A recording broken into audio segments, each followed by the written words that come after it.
بولی اللہ کے فضل و کرم سے جب سے حکومت اقتدار میں آئی یہ پہلا حادثہ تھا۔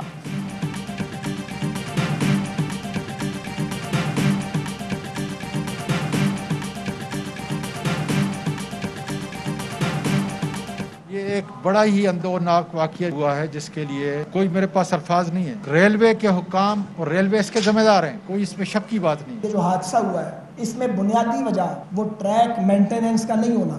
آپ تو استعفیٰ مانگا کرتے تھے، اپنی بار استعفیٰ لینا یاد نہیں آتا؟ ریلوے حکام حادثے کے ذمہ دار ہیں۔ وزیر ریلوے اعظم سواتی کا اعتراف، کہا ٹریک ٹوٹا ہوا ہے، ٹریک بدلنے کے لیے ML1 کا انتظار کر رہے ہیں۔ ریلوے کے اندر اور باہر مافیا ہے، عمران خان نے مجھے چیزیں ٹھیک کرنے کے لیے مقرر کیا، موجودہ حکومت کی عدم توجہ حادثے کا سبب ہے۔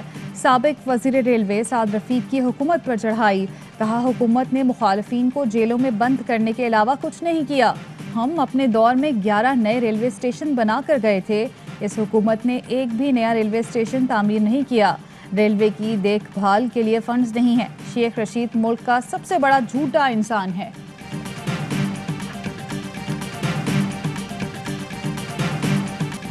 ٹرین حادثے پر وزیر اعظم استعفیٰ دیں گے یا وزیر ریلوے؟ احسن اقبال کا قومی اسمبلی میں سوال، کہا درس دیا جاتا تھا کہ ساؤتھ کوریا میں کشتی ڈوبنے پر وزیر اعظم استعفیٰ دیتا ہے، وزیر اعظم کا استعفیٰ کب آئے گا؟ حادثہ حکومت کی ناکامی کا ثبوت ہے۔ سابق وزیر ریلوے نون میں سے شین نکالتے رہے لیکن ٹریکوں کی مرمت نہیں کرائی۔ فواد چودھری نے جواب دیا، حادثے سے پتہ چلتا ہے کہ برسوں سے غفلت کا مظاہرہ کیا گیا، ریلوے مسافروں کا خون سابقہ حکومتوں پر ہے، نون لیگ اور پیپلز پارٹی ریلوے پر سرمایہ کاری کرتی تو حادثات نہ ہوتے۔ فواد چودھری کی تقریر کے دوران اپوزیشن کا شور شرابہ۔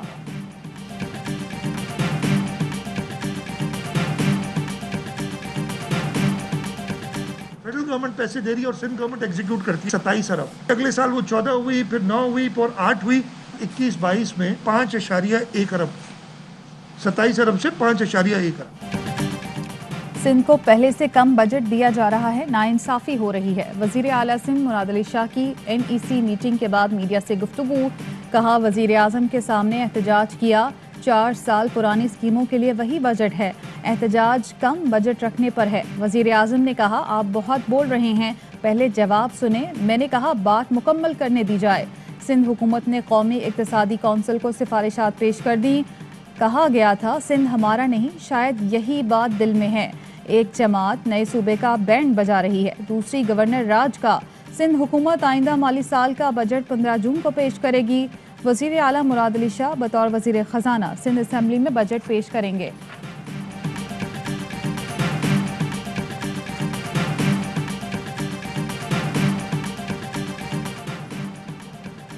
وزیر اعظم عمران خان کی قومی اقتصادی کونسل کا اہم اجلاس، ترقیاتی منصوبوں پر عمل کی رفتار میں تیزی لانے کی ہدایت۔ اجلاس میں 4 صوبوں کے وزرائے اعلیٰ سمیت اعلیٰ حکام کی شرکت۔ ترقیاتی بجٹ 2100 ارب روپے مقرر، وفاقی ترقیاتی بجٹ 900 ارب، صوبوں کا ترقیاتی بجٹ 1235 ارب رکھنے کی منظوری۔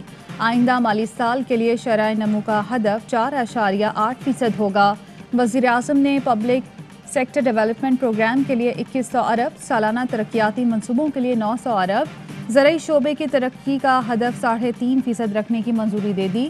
NEC کے اعلامیے کے مطابق Sukkur Hyderabad motorway, Sialkot Kharian motorway منصوبے ایڈوانس سٹیج پر ہیں۔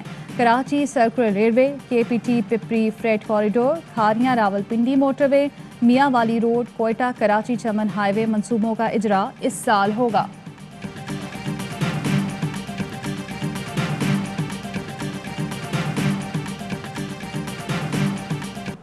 انتخاب ہے 2023 کا، اس نئے میکنزم کے تحت ہوگا جو کہ پاکستان تحریک انصاف کی حکومت نے الیکشن کمیشن کو اور اس کے بعد پارلیمنٹ میں پیش کیا ہے۔ جو لیجسلیشن ہے وہ ہم اپوزیشن کے ساتھ بھی ہم چاہتے ہیں کہ وہ ہمارے ساتھ بیٹھیں۔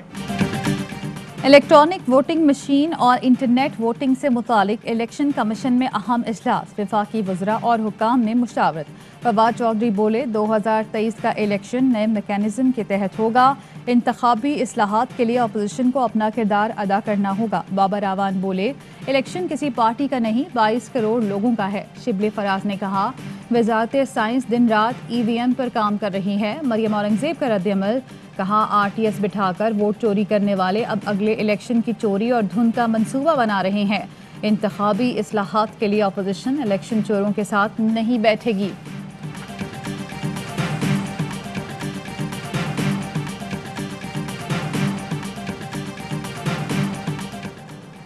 صدر اور وزیر اعظم کا ٹرین حادثے پر اظہار افسوس. وزیر اعظم نے 2 روز میں حادثے کی وجہ اور جامع رپورٹ طلب کر لی. وزیر اعظم عمران خان کو برطانوی وزیر اعظم کا فون.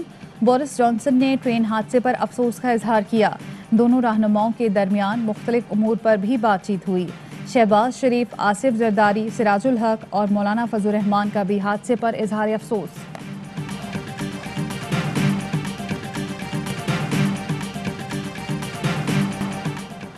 آرمی اور رینجرز کے جوان بھی امدادی سرگرمیوں میں پیش. جائے حادثہ پر ریلیف کیمپ قائم کر دیا گیا. شدید زخمیوں کی ہیلی کاپٹر کے ذریعے پر نواقل منتقلی. ISPR کے مطابق متاثرہ بوگیوں کے حصے کاٹ کر مسافروں کی تلاش جاری ہے. DG رینجرز کا جائے حادثہ کا دورہ. قیمتی جانوں کے ضیاع پر افسوس اور لواحقین سے اظہار ہمدردی.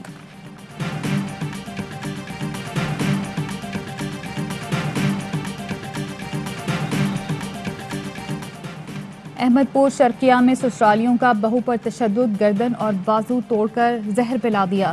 شائستہ زخموں کی تاب نہ لا کر چل بسی. پولیس کا کہنا ہے 2 سال قبل شائستہ نے یوسف نامی شخص سے پسند کی شادی کی تھی. یوسف اکثر بیوی پر تشدد کرتا تھا. پولیس نے والد کی مدعیت میں مقدمہ درج کر کے ملزمان کی تلاش شروع کر دی. PSL 6 کا میلہ صرف 1 دن کی دوری پر. کھلاڑیوں نے تیاری تیز کر دی. کراچی کنگز کے اسکواڈ کی ساحل پر فٹنس ٹریننگ. چیمپئن ٹیم کے اوپنر شرجیل خان نے ریت میں رننگ کی. نوجوان آل راؤنڈر قاسم اکرم، عباس آفریدی اور محمد حارث نے ساحل پر پش اپس لگائے. مزید 4 کھلاڑیوں کو UAE کا ویزا جاری. عمر امین، حماد اعظم، خالد عثمان اور آصف آفریدی پہلی دستیاب فلائٹ سے ابوظہبی جائیں گے.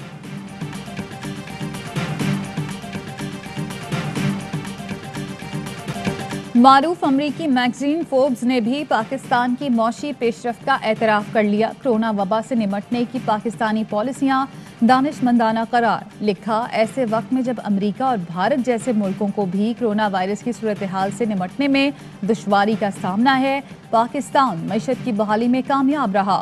پاکستان میں میڈیا کی وجہ سے بیداری پیدا ہوئی.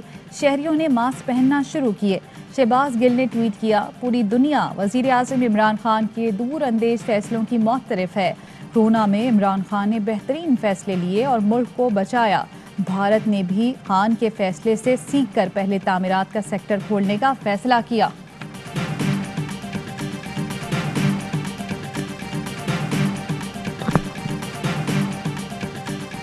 وزیر اعظم نے کم لاگت گھروں کی معلومات اور درخواستوں کے لیے موبائل یونٹ کا افتتاح کر دیا. کہا، کم آمدن والے افراد کو ذاتی چھت کے لیے ہر ممکن سہولت دینا اولین ترجیح ہے. بینکوں کی جانب سے عوام کو قرض کی فراہمی ممکن حد تک آسان بنائی جائے.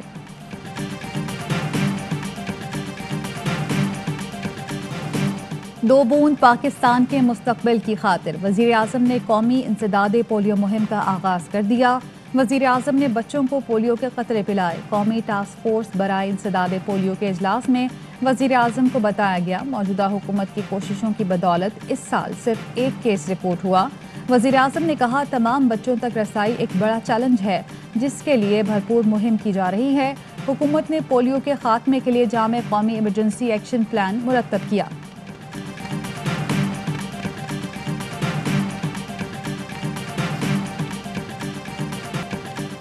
ملک میں کرونا کیسز میں مسلسل کمی. ٹیسٹ مثبت آنے کی شرح 3% ہو گئی. 24 گھنٹوں کے دوران 1490 نئے کیس رپورٹ. 58 مریضوں کا انتقال ہوا. کرونا کی کم شرح والے اضلاع میں تعلیمی ادارے کھل گئے. سندھ میں 9ویں جماعت سے اوپر کی کلاسز شروع. صوبے میں اب دکانیں رات 8 بجے تک کھلیں گی. جمعے اور اتوار مارکیٹیں، ہفتہ اور اتوار بین الصوبائی ٹرانسپورٹ بند رہے گی. ریسٹورنٹس کو رات 12 بجے تک ڈائن آؤٹ اور ٹیک اوے سروس کی اجازت.